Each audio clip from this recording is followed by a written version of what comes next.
You don't have to run a whole marathon today. Just take one step. And even if you literally are running or training for a marathon, you don't focus on all 26.2 miles at once. You take the first step and then the next until eventually you cross the finish line.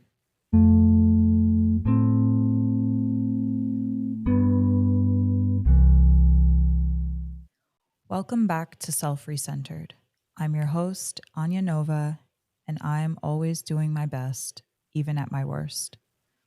Self recentered is about putting yourself first, decentering whatever you've been orbiting around, and focusing on becoming your most divine and aligned self.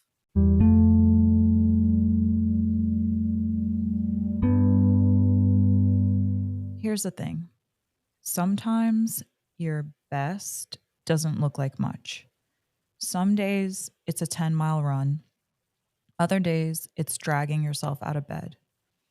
And when we measure ourselves against perfection, we end up believing that we're failing, even when we're still moving forward. Take the pressure off yourself and just focus on the next step. You may be surprised how far you can go if you let go of the pressure and the outcome. Let's pause here. Take a deep breath in, hold, and slowly exhale. As you inhale again, breathe in patience and compassion for yourself. And on your next exhale, release judgment, pressure, or whatever you think you should be doing. Today, let's try not to give a should. Let's just give it our best. One more deep breath in, hold, and let it all go. Now that we have recentered ourselves, let's begin.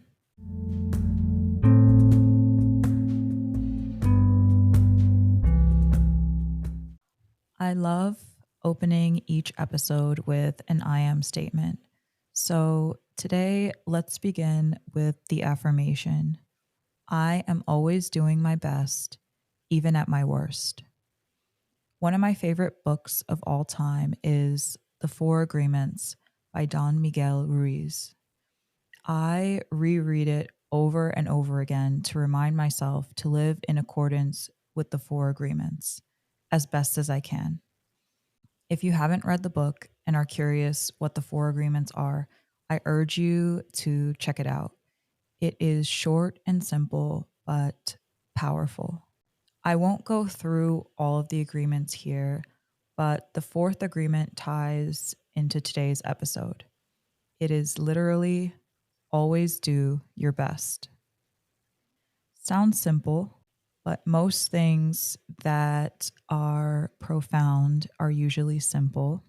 It may seem easy as a concept, but kind of hard to do consistently in practice. Doing your best isn't about always pushing yourself. It's about honoring your capacity and doing the best you can in each moment. Your best will look different when you're energized, healthy, and inspired than it does when you're drained, grieving, or sick. Some days it equates to 100%. Some days it's more like 10%. And that's okay. If you make a vow to yourself to do whatever version of your best that you can do in the moment, you will feel much more at peace than always pushing or doing completely nothing. Although, if you truly need to rest, then that still counts. But you know deep down when you are procrastinating and when you are truly resting.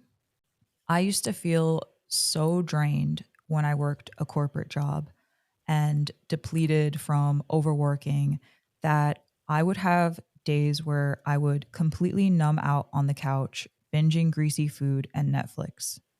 Did that make me feel more rested, recharged, rejuvenated? No. I was just escaping from a life that made me miserable. I told myself I need at least one full day to totally veg out. I didn't go for my normal walk. I didn't journal. I did nothing but rot away on the couch.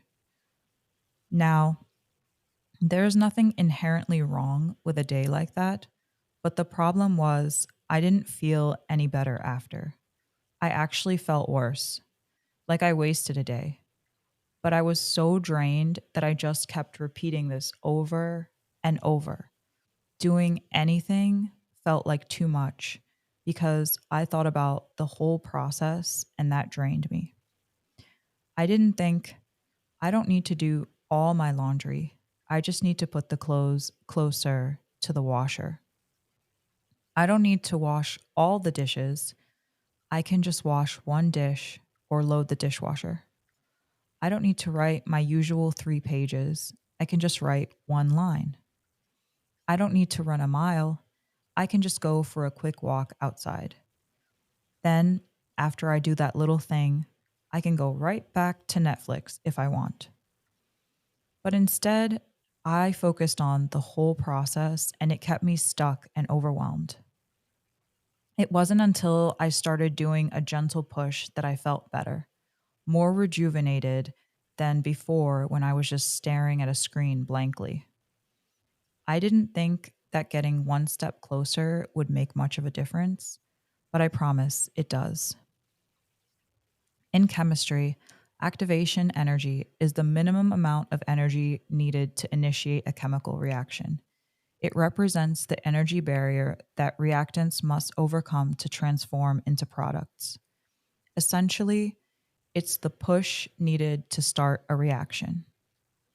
So sometimes we just need a little push, just one little step we can take. We don't need to do the whole to do list from start to finish. We just need to create a little bit of momentum. And usually, if you tell yourself to just take the first step, you end up doing more anyway, because the hardest part to overcome is the activation energy. Once you start, it's easier to maintain. This is true of anything in life.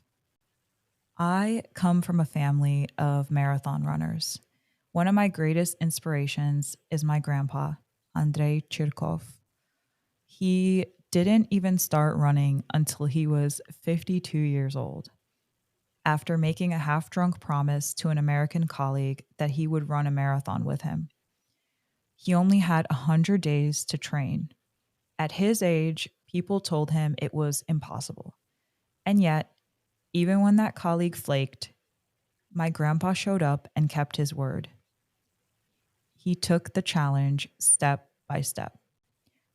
Now, granted, the first marathon literally nearly killed him. He collapsed at the finish line, was hooked to an IV, and the doctor said it was a miracle he survived. But the next day, he went out for another run.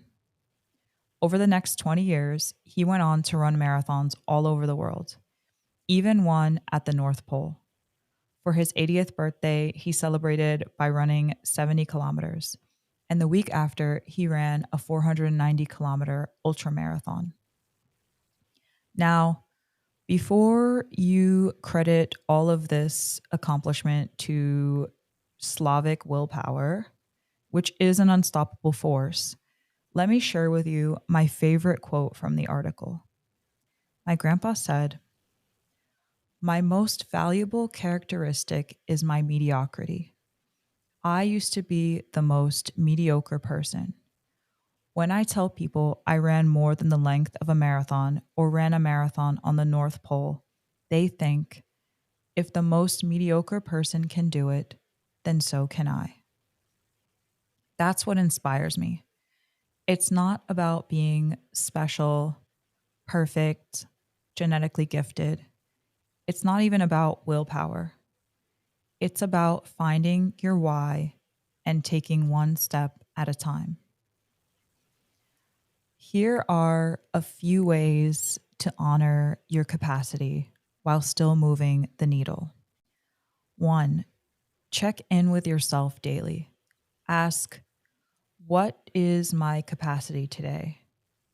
Don't assume it will always be the same, and give yourself patience, grace, and rest when you need it. Two, set your bare minimums as a backup to your full capacity days. On low energy days, I keep it simple: a small journal entry in the morning, getting proper sleep, some kind of gentle movement, and one small act of self care like washing all my makeup off thoroughly after work. That's it. And that is more than enough. If I do at least those few things, even on my worst days, then I know I am still moving forward. I am still taking care of myself lovingly. And if I am truly unable to do any of this, I give myself some grace and I try again the next day. When I have more energy, I can push a little more. Number three, zoom out. We usually overestimate what we can accomplish in one day, but we also usually underestimate what we can accomplish in a week, a month, a year. Track your progress over time, not just today, and set realistic, process based goals, not just checkpoints to reach that put you in an all or nothing mentality. Any amount of progress counts. Stop setting yourself up for failure being too rigid and demanding. Number four, meet yourself where you are. If you're sick, if you're tired, then rest. If you're drained, overwhelmed, then do the minimum. That's still your best for today. And even if you think you dropped the ball, give yourself some grace, some patience, some time to pick yourself back up again. Sometimes we may be too overwhelmed to even realize what the minimum step would even be. Just having awareness counts. It's not about being so perfect and productive all the time. Let's say you didn't even do your bare minimum yesterday. Shrug it off. Maybe you just needed to decompress. Today is a new day. And if you fall short again today, tomorrow is another one. Berating and pressuring yourself doesn't help. Try being kind and understanding. Or curious. Why did I fail? What is one thing I could do a little bit better today? Number five, remove resistance as much as possible. If you are struggling to stay consistent with, let's say, your gym routine, try going to bed with your gym clothes on or put your gym bag and shoes near the bed. If you stay ready, you don't have to get ready. When you wake up, all you will have to do, if everything is prepared, is just roll out of bed and go. This is just one example, but whatever you're trying to do, think about how you can set yourself up to make it easier or remove friction when it comes time for action. The last thing, number six, celebrate every step. Acknowledge yourself for moving forward, even if the step feels shaky or too small. A marathon is really just a series of steps repeated over and over. It's not about running the whole marathon today. It's about building trust with yourself to show up and move forward, one small step at a time. Take this as a reminder. Doing your best doesn't mean having to break yourself in half. It means honoring your body, your mind, your capacity, and then taking one more step. And if my grandpa, who proudly called himself the most mediocre person, could run a marathon at the North Pole, you can get through your own journey one step at a time too. You might need a few shots or to channel some of that unstoppable Slavic willpower, but either way, you can always choose to do your best right where you are. no matter what obstacles you think may stand in your way.